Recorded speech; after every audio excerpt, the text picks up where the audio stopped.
I've yet to review any animated features yet, so this will be the first of hopefully many, as I enjoy animation quite a bit.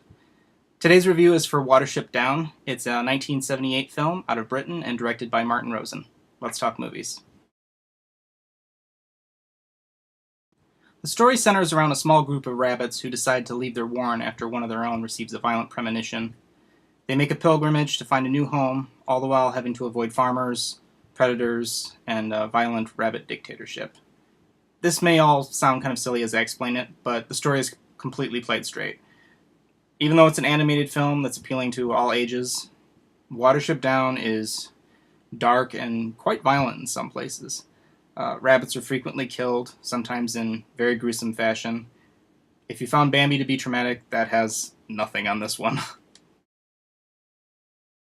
My favorite aspect of this film is the intricacy of the rabbit culture. They have their own language and terminology, political hierarchy, even a religion.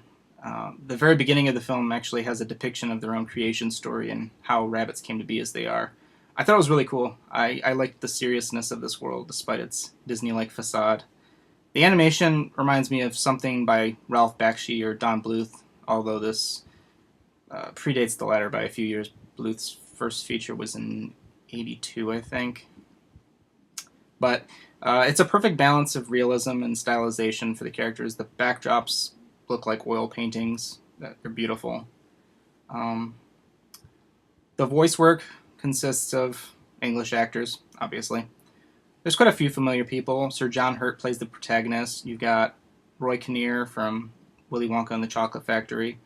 Denholm Elliott, who is in two of the Indiana Jones films. There's probably more, but those are the ones at the top of my head. As I said, this story and its characters are played straight. If you listen to the dialogue blindfolded, you would think that these are just humans in conversation.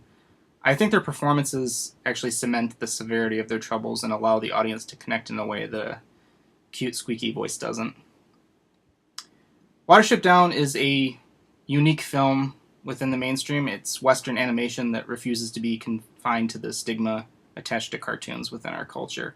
It's dramatic storytelling that puts itself under no obligation to be cute. There's lighthearted moments, but they don't dominate the film's identity. I mentioned Ralph Bakshi earlier. His work does much of the same thing, but his films are more underground, with the possible exception of Lord of the Rings and maybe Wizards.